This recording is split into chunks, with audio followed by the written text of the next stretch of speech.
It's another change in NASCAR, and with that change, as always, controversy. It's basically in NASCAR's DNA now of something changes and there is going to be people that hate it and there are going to be people that are fine with it, and it will those those ideas will clash together and create this big controversy that always happens whenever there's some sort of change in NASCAR, whether it be major or whether it be kind of smaller.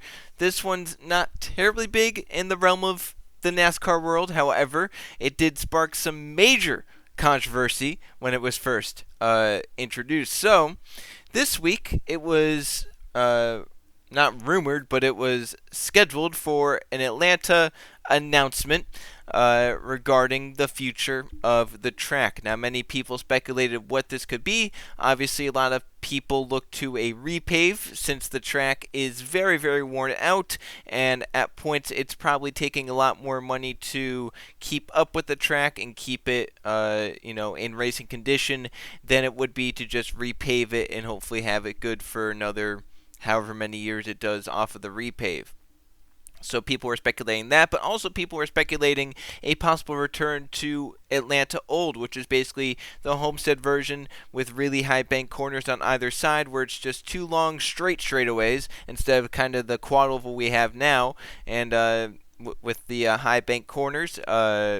Back before 1997, when the track was built, it looked like that, and it produced really good racing. People were also speculating that not only will it get repaved, but it get reconfigured back to that. Well, there is a reconfiguration involved, except it's not that. The track is keeping its quad oval layout, 1.54 miles in length. However, the track banking is changing along with the track width. So the track is getting narrower by, I think, about 14 feet or so. I think it's going down from like 54 feet wide to 40 feet wide. I don't have the numbers in front of me, so I'm not 100% positive about it, but I do know it is a pretty major decrease. It's something in the range of like 12 to 15 feet that the track is getting narrowed by. Not only that, but the banking will go from 24 degrees in the corners to 28 degrees. That's not that much smaller than Daytona's banking. So, what's the controversy about this? Well, basically, the track's getting repaved, right? And with that repave, obviously comes a period where the track is going to be terrible racing-wise. The first few years after a repave always are hard on the track. You look at any track that's been repaved in recent years and you realize what I mean. Basically, Goodyear, once a track gets repaved, has to bring a really, really hard tire in order to make sure the tires don't get eaten up by the new track, which has no rubber down whatsoever, and it just doesn't have characteristics to produce a good racing tire. You have to bring a hard tire, but with that comes a tire that doesn't really wear, a tire which is hard to control through the corners, that gets very slippery, and you get disaster. Normally, repaved tracks have a lot of wrecks. Some blown tires during it as well, and also as of late, repaved tracks just haven't really worn out. The only one you can really think of is Kansas, where within about 2-3 years of it getting repaved, it went to a higher groove. It got repaved for the second race of 2012, and by the second race of 2014, they could run up against the wall. Whatever it was that happened with that track, whatever they used, it just worked out. That's the only repaved track as of recent memory where by itself it's created more grooves. Michigan has not widened out, and if not for the PJ1 that they put up against the wall, they would not be running up there. Texas is terrible. Kentucky was terrible when they repaved it. The list goes on and on and on. Pocono's not even the same as what it was back when it was repaved. Watkins Glen as well. So they're repaving tracks to last longer, not necessarily to wear out and create better racing. So that's an issue. Another issue is that a lot of those tracks that get repaved and get ruined are SMI tracks. Look at reconfigurations that SMI have done along with repaves, and you realize what I mean. Let's go all the way back to when Charlotte was repaved a long time ago, about 15 years at this point it was repaved, and it still hasn't really worn out. I would say that track looks like it's maybe 3 years old at best, maybe still 2 years old. Charlotte was just not repaved right, and it's not wearing at all. I would be very, very shocked if that track looks old and wears out in 10 more years. I'd be surprised if it looks old in 20 years.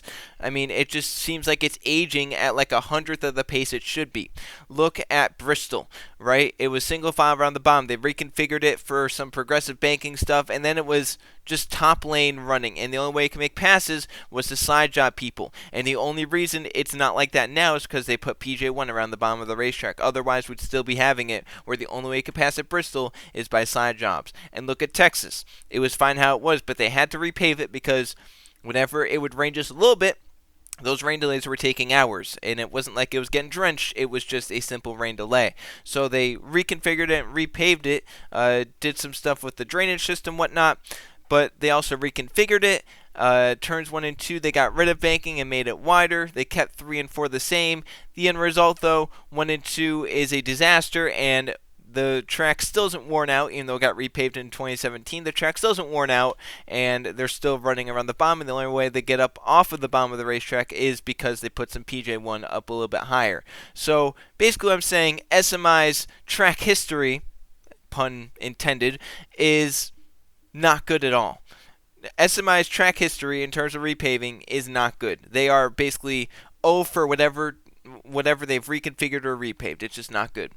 So I'm not here saying that this is going to be a failure. I'm just pointing to the fact that SMI sometimes can't be trusted with stuff like that. Sure, they did make the Roval, which was a good invention considering the night race at Charlotte, which happened in the chase, had been lackluster for many years, and it just hadn't produced much good racing throughout its tenure, especially with the Gen 6. Gen 6 in Charlotte does not mix, but even before that, even with the Car of Tomorrow and even the Gen 4, the Bank of America 500 or whatever it was called back in the older days, it just wasn't a great race, and it wasn't a race that was all that spectacular, so they made the Roval. And hey, the Roval has done its purpose. Obviously, 2018 kind of carries the legacy of it because of that crazy finish between Jimmy Johnson and Mark Truex Jr., and then Ryan Blaney stealing it. Also, the crazy wreck on the restart with Brad Keselowski. 2019, Chase Elliott wrecking on a restart from the lead and then coming back to win. In 2020 was also a very, very solid race. So the Roval has definitely lived up to some of the hype that it was given. We'll give SMI that. So there they go. They did something right. I'm not just here to bag on SMI. And once again, I'm not here to say that this Atlanta configuration is going to be terrible and it's going to fail immediately. I don't know what it's going to do.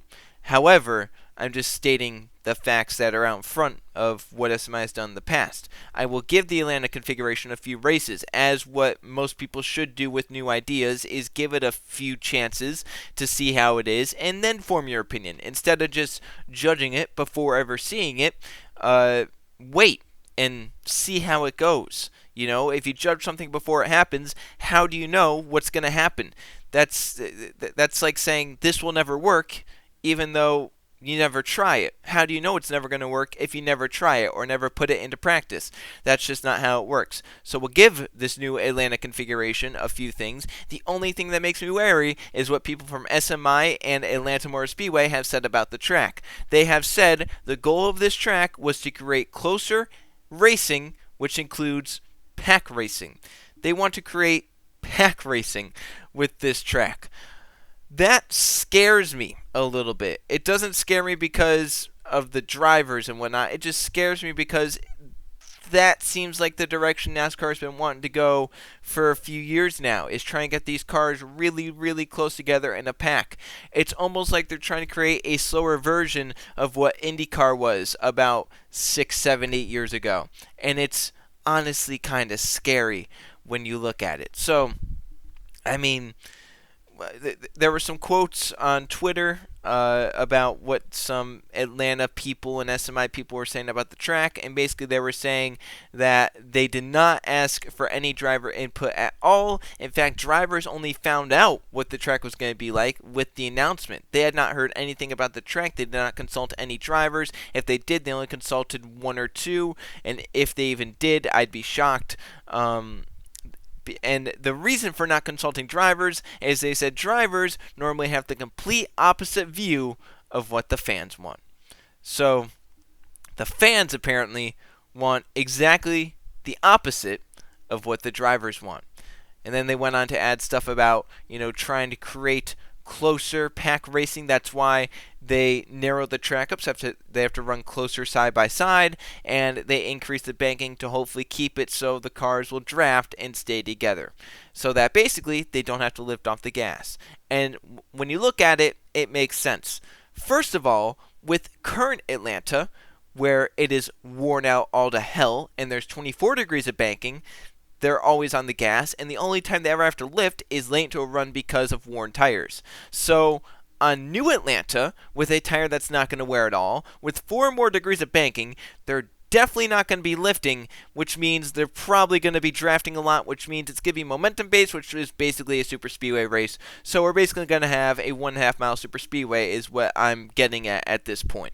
That's basically what I'm seeing, is that Atlanta's going to become a 1.5 mile super speedway, and SMI might get what they want. The problem is that what most of the fans want? I don't know. There's no gauge of what most fans want. You'll never get that, because one form of something will want another. You go to another part of it, they'll want something else. Another part wants something completely different. There's no two fans in NASCAR that have the same opinion on every single thing. That's just impossible to have happen. That will never happen. The question is, how do the fans feel about racing? Would they rather see a track that widens out with a car that's hard to drive, a track that promotes tire conservation, stuff like that, or would they rather see cars run wide open in a pack 3, maybe 4 wide? Once again, I don't have the answer to that. No one has the answer to that. Even SMI doesn't have the answer to that, but they think they do, and their guess is that fans want to see cars run packed together tightly and crashes happen. I think that's basically what they're saying. They want to crash cars. And this is very interesting. Whenever NASCAR goes, our main focus is on the safety of our drivers. We want to make sure our drivers are safe above everything else. Yet, they want to have cars run in a pack at tracks. They're trying to get the cars to race more in a pack, 2 and 3 wide like that at most racetracks, which is kind of infuriating.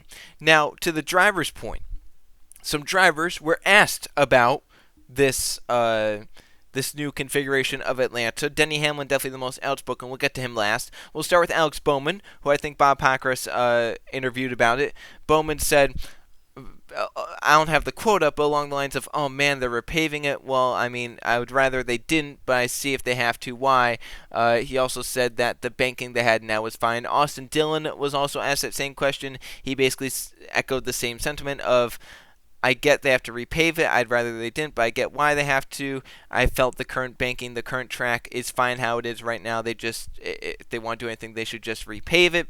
And then Denny Hamlin went on a Twitter tirade about the new track, where basically he kind of dug into SMI, talking about how the fans want the opposite of the drivers, and how, yada yada. It's been like this for forever, Denny's saying, where basically drivers' voices are falling on deaf ears. The drivers aren't really getting much of a say than what they should be getting, which to him is definitely infuriating, and I'm sure for all the drivers and even some of the fans who want what the drivers want.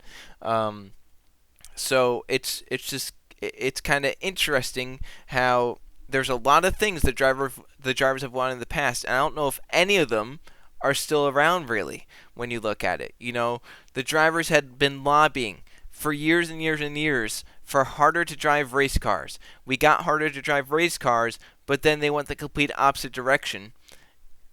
For whatever reason, I don't know. They wanted cars that had horsepower. Well, they took away horsepower. They wanted tracks which are hard to drive. Well, they're starting to make tracks that are more banking, which creates better handling, which, stuff like that. So, I mean, really, I can see why Denny's a little upset. He also referenced, he called SMI this group. He was like, just remember, this is the same group that reconfigured Bristol and reconfigured Texas and repaved Charlotte. Look what it's done for those tracks. Denny basically no holds barred on going after SMI. He was not too happy about SMI's comments about about what not going to drivers and what fans want, stuff like that. And then there were some more interesting things later on in the night where basically Denny and a few drivers had a little meeting, along with I think Parker Kligerman was in there and some others. Denny basically saying stuff like, you would think that they would come to us for some for some advice about what the track is. He said if both the track and the drivers went in the same direction for changes, he'd have no doubt that there would be more fans in the stands and that the stands would be packed. He also said that drivers have been on the track for hundreds, thousands of races, and that they would probably know better about the track rather than people that just kind of sit up in a suite and make decisions based off that. Parker Kligerman chimed in towards the end of it and said something along the lines of, in terms of TV viewership and in terms of TV engagement, there is more engagement in a track which doesn't wear tires out but creates closer racing and more wrecks than there is on a track that creates multi-groove racing with comers and goers because of tire wear. So basically what Parker is saying is that fans are more engaged in a race that has more crashes, even if the racing product isn't much better, and that they would rather watch that over a race that has produced comers and goers with multiple grooves, with a tire that wears out, and cars that are hard to handle. That's basically NASCAR in a nutshell in 2021. So, yeah, and we'll have to see, how this goes in the future. Obviously, it's very hard at points to be optimistic about stuff in NASCAR, considering what has happened over the past few years. Playoffs and stages, and decrease in horsepower, and increase in downforce. The whole 9 yards, you name it. And with most of the changes that are happening, it's hard to become optimistic. It feels like a much bigger detachment from stuff like that. Especially when you look at tracks, and I know that we sometimes give NASCAR a really hard time for, quote, not listening to the fans. But at the end of the day, I feel like NASCAR should maybe not listen to the fans anymore. Because when you go and you look at the fans of NASCAR, they don't know what they want. Let's be perfectly honest with that. They don't know what they want. Half of the fans turn around and say, we want this, but then like something that's the complete different. And then they go and they say, oh, well, we like this, but then they want something that's completely different. And so, NASCAR fans don't know what they want.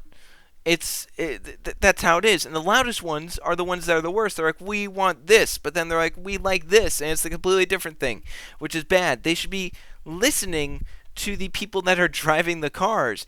They know best. Take after the IndyCar model, right? The mid-2010s. IndyCar's ratings are down in like the 200,000s on average and 300,000s on average. It is not good at all for IndyCar, right? This is back in the pack racing era of IndyCar on the mile and a halves, where they would go to these mile and a halves and 2 miles and 2.5 mile tracks, and they'd start running in a pack. You look at, the tracks they ran out like California and Pocono, stuff like that, they'd be running in packs. Texas as well. They then went away from that to go for less downforce to make the cars a little bit harder to drive. That was on driver feedback. Ever since they did that, around 2016, IndyCar's ratings have gone up. Now, that could also be because that is a linked time to when NBC took over coverage. They got full rights to taking over the coverage, and it wasn't kind of split that much. They had most of the coverage.